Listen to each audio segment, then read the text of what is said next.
Anda masih menyaksikan Breaking News Kompas TV, Saudara. Kali ini kita masih akan mengupdate terkait dengan sidang kasus kematian Prada Luki yang diduga dianiaya oleh seniornya. Dan saat ini visual yang Anda saksikan adalah visual terkini dari Kupang, Nusa Tenggara Timur, di mana sebelumnya sidang sempat diskors, Saudara, setelah mendengarkan kesaksian dari dua dokter yang sebelumnya sempat memeriksa Prada Lukinamo sebelum meninggal dunia. Kita akan mendengarkan saat ini sedang dalam proses tanya jawab antara Disiapkan apanya ini? eh, Siap, terdakwa dan juga Pak, tidurnya izin. majelis hakim. Berupa matras izin. Maksud kami Matras, Siap. jadi cuma digelarin matras gitu aja. Siap, sama barang-barangnya ditaruh di situ izin. Barang-barangnya dari almarhum dan Prada Richard ini. Barang-barang apa itu? Siap, tas izin. Tas. Siap, isinya baju izin. Oh, tas isinya baju. Siap. Dibawa ya. Siap. Kan itu biasanya kan dia punya tempat, punya barak-barak gitu. Jadi kok kenapa harus bawa baju ke situ? Siap, kami kurang tahu izin. Nggak Tiba-tiba kami di sana ada yang membawa tasnya izin. Gitu. Yang bawa itu dibawa sendiri sama almarhum sama Richard. Ada orang lain yang bawa tasnya. Siap, lettingnya izin. Lightingnya. Siap, Tahu namanya? kami tidak tahu izin. Tidak tahu ya. Siap. Itu jam berapa itu? Siap, sekiranya antara pukul 11 jam 12 izin. Siang ya. Siap, siang. Nah, setelah sampai di situ, ditempatkanlah dia di tempat yang ada matrasnya tadi ya. Terus berdua tadi ngapain nih tadi? Setelah dikasih matras, dia sampai situ. Siap, duduk-duduk izin. Duduk-duduk. Ngobrol nggak sama saksi? Siap, mereka tidak ngobrol izin. Saksi nggak ngajak ngobrol juga? Siap, tidak. Waktu itu saksi sama siapa saja jaganya? Jaganya sama siapa saja? Anggota jaganya?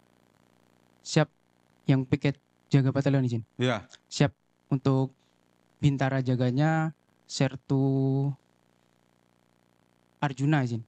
Terus? Untuk tamtama jaganya Ratu Fandi. Waktu Pandi. Siap. Ada yang ikut jaga juga, yang satu letting sama almarhum?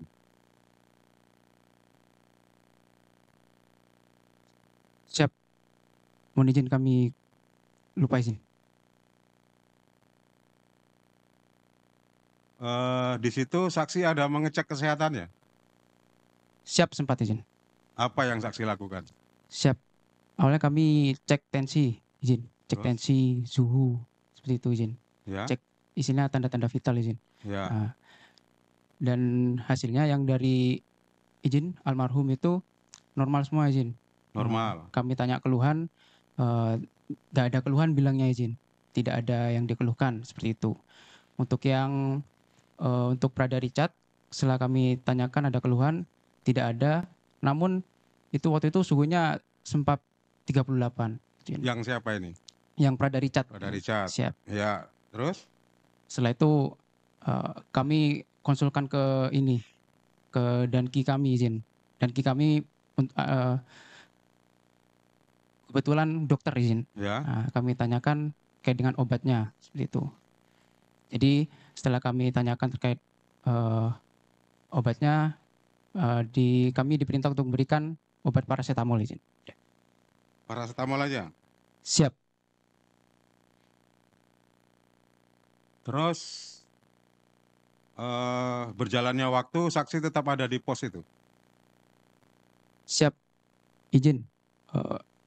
Kami sempat ke ruang makan untuk makan, lalu sempat ke kamar mandi juga izin. Lalu kami kembali lagi ke pos penjagaan.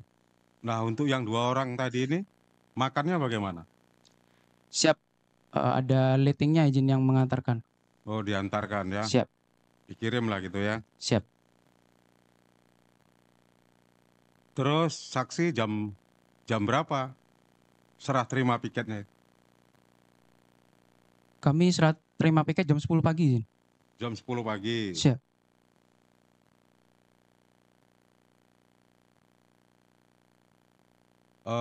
Tadi itu kan pengecekan siang ya? Pengecekan tadi kan ada yang panas, dikasih obat.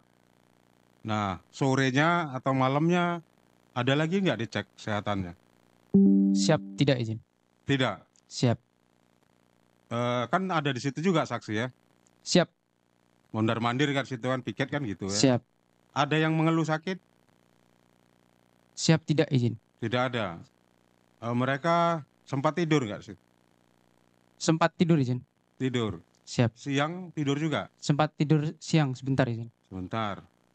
Kalau dia lagi nggak tidur, apa tetap duduk-duduk di situ, apa boleh keluar-keluar ruangan?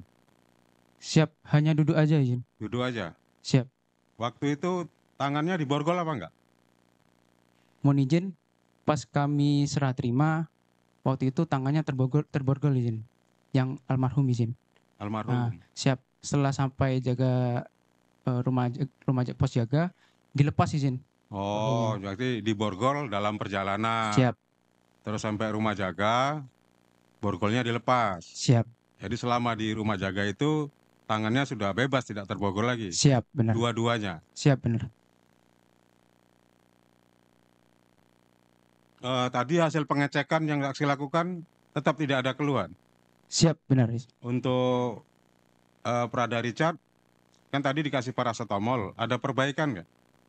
Siap, sempat turun di sini. Turun. Siap. Kalau almarhum Pada Ruki, tadinya kan normal. Ada nggak terjadi peningkatan suhu? Siap, tidak ada. Tidak ada. Saksi sebagai tenaga medis, kalau piket gitu selalu bawa apa itu ya, alat tensi atau apa gitu? Siap. Kalau kami piket batalion, kami tidak membawa apa-apa izin. Nggak Siap. bawa apa-apa? Siap. Jadi kami panggil anggota izin untuk membawakan tensi izin. Oh, jadi kalau kita mau perlu ngecek, manggil anggota di staf kesehatan itu ya, untuk dibawakan peralatannya. Siap. Untuk di KSA-nya sudah sedia izin. Beberapa izin, ada 1-2 tensi izin. Iya, ini kan saksi posisi jaga. Yang tadi mau diperiksa posisinya di ruang jaga. Apa dibawa ke KSA atau diperiksa di ruang jaga tadi? Siap, diperiksa di ruang jaga izin. Pas ruang jaga. Siap. Berarti kan minta tolong sama yang di kesehatan untuk mengantarkan alat Siap, benar. ke rumah jaga itu. Siap, benar. Begitu ya. Siap. Terus besoknya jam berapa? Jam yang serah terima itu? Siap, kami besokannya serah terima jam 10 siang lagi izin. Jam 10 siang.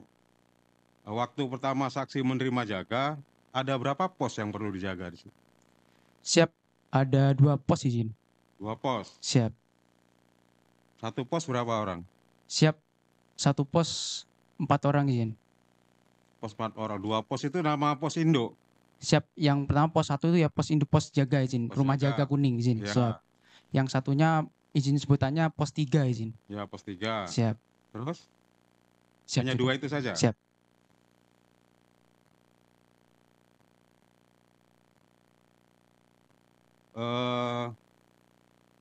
Jam 4 pagi. Saksi kembali lagi situ. Siap. Dari mana saksi waktu itu? Siap, kami habis patroli izin. Habis patroli. Siap. Masih dalam kondisi piket ya. Siap. Jam berapa saksi berangkat patroli? Siap, sekiranya pukul 1 malam izin.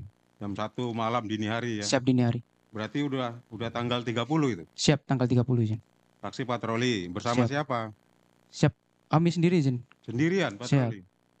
Berarti yang di pos itu ada siapa sih? Siap, yang di pos itu ada jaga planton izin berjumlah 4 orang dan juga ada piket proposnya izin. Jadi 4 orang jaga planton sama berapa orang proposnya? Siap, 1 orang izin. Nah, saksi tadi jam 1 malam dini hari patroli ya. Kembali lagi ke pos jam berapa? Siap, pukul 4 izin. Jam 4 pagi. Siap. Selain dari petugas jaga tadi, waktu ditinggal patroli, tugas jaga sama almarhum ya, sama Prada Richard. Ada lagi nggak orang lain di tempat jaga itu? Siap, tidak ada izin. Tidak ada. Siap. Terus saksi kembali jam 4. Siap. Setelah saksi kembali jam 4 pagi, subuh itu ya. Selain yang jaga, ada lagi nggak orang lain di situ? Saudara, kita juga masih terhubung dengan Suparji Ahmad, Guru Besar Fakultas Hukum Universitas Al-Azhar Indonesia. Selamat siang Prof, dengan Bella di studio, bisa mendengar suara saya? mendengar dengan baik. Ya, siap, terima kasih Prof. Suparji. Ini kalau kita simak keterangan yang disampaikan oleh saksi ya, harusnya hari ini ada 6 saksi. Sebelumnya sebelum skorsing ada 2 dokter yang sudah dimintai keterangan. Kemudian yang saat ini yang sedang diperiksa adalah 3 orang yang menjadi saksi, rekan dan pimpinan dari korban. Ada 1 saksi yang tidak datang. Nah, kalau tadi kita simak sedikit dengan apa keterangan yang sudah diberikan para saksi, sebenarnya apa yang ingin digali lebih lanjut menurut pengamatan dari Prof. Suparji?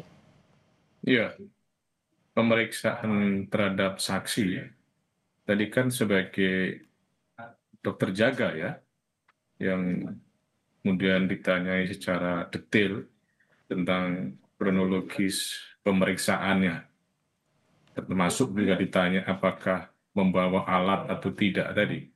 Nah, ini tentunya ingin coba mendapatkan sebuah fakta gitu. Bagaimana penanganan terhadap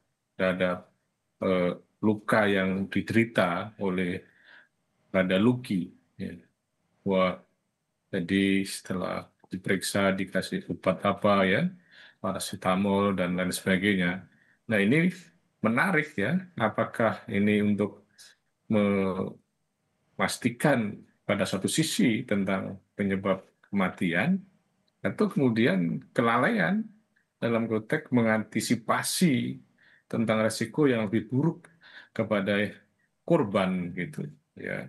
Karena tentunya dalam sebuah penanganan terhadap situasi krisis ya, dalam hal ini misalnya seseorang yang mengalami luka itu ada SOP yang jelas dan ada tindakan-tindakan yang jelas gitu. Sehingga ini apakah tindakannya sudah sesuai dengan SOP, tindakannya sudah sesuai dengan kepentingan untuk penyelamatan korban.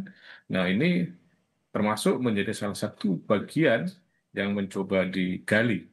Dan kemudian juga untuk mengetahui sejauh mana gitu ya akibat dari tindakan-tindakan yang sebelumnya itu apakah sangat serius sehingga menyebabkan segala tindakan apapun yang dilakukan itu menjadi tidak efektif karena misalnya perbuatan-perbuatan yang menyebabkan luka tadi itu sudah sangat dalam akibatnya sehingga tindakan penyelamatan menjadi tidak bisa memberikan ya pertolongan kepada korban gitu. Nah, pada sisi yang lain juga untuk bisa menggali tentang fakta di dalam peristiwa sebelumnya tentang bagaimana ya, keterlibatan rekan sejawatnya, kemudian para seniornya, dan kemudian termasuk tim medisnya itu. Karena hakim eh, berkepentingan ya, kepentingan hakim itu sebetulnya kan untuk memberikan keadilan kepada korban, keluarganya, dan keadilan kepada orang yang diduga melakukan yang ini misalnya dalam posisi kedudukan sebagai seorang terdakwa. Dalam rangka memberikan keadilan tadi itu butuh sebuah kebenaran tentang penyebab yang menyebabkan kematian tadi. Nah, untuk bisa mendapatkan kebenaran akan penyebab tadi itu, maka dibutuhkan keterangan para saksi tadi. Nah, disinilah kepentingan dari hakim. Hakim bisa saja bahwa ini diinginkan dalam rangka misalnya untuk ternyata memang pada waktu itu SOP penyelamatannya sudah dilakukan dengan baik ya, sehingga memang penyebabnya adalah murni dari faktor kesengajaan, kan apapun yang dilakukan tadi itu adalah sebuah tindakan-tindakan yang sangat serius. Jadi kadangkala kita menyaksikan sebuah persidangan itu auditor, termasuk kemudian penasihat hukum, termasuk kemudian hakim itu menanyakan hal-hal yang kemudian dalam konteks orang awam itu menjadi semacam tidak relevan gitu ya. Tetapi dalam kepentingan penegakan hukum menjadi relevan tadi itu untuk menggabungkan antara bagian-bagian yang terpisah tadi menjadi sebuah kebenaran. Mungkin saja ada yang mempertanyakan apa urgensinya pertanyaan para setahol, apa urgensinya kemudian sore itu datang patroli atau pemeriksaan, atau apa urgensinya ketika periksa itu membawa alat atau tidak. Nah ini adalah untuk mencoba mengungkap tentang bagaimana penanganan terhadap korban pada waktu itu. Jadi memang membangun sebuah keyakinan itu kan memang tidak mudah bagi seorang hakim ya, maka butuhlah sebuah berbagai macam keterangan-keterangan dari para saksi, dan ini saya kira bahwa yang dihadirkan sebagai saksi tadi memiliki kekuatan sebagai saksi karena dia mengetahui, mengalami, dan Baik. mendengar secara langsung atas peristiwa tadi itu gitu loh ya. Baik, terima kasih atas obrolannya di siang hari ini. Dari tadi ketika kita mulai breaking news terkait dengan sidang Perdana Luki, kita memang berharap juga keterangan-keterangan diberikan baik dari saksi, rekan atau juga pemimpin dari korban ini bisa membuat semakin terang apa penyebabnya dan apa sanksi yang akan diberikan agar keluarga juga mendapatkan keadilan. Terima kasih atas perbincangannya di siang hari ini. Suparji Ahmad, Guru Besar Fakultas Hukum Universitas Al Azhar Indonesia. Selamat beraktivitas kembali, Prof. Terima kasih.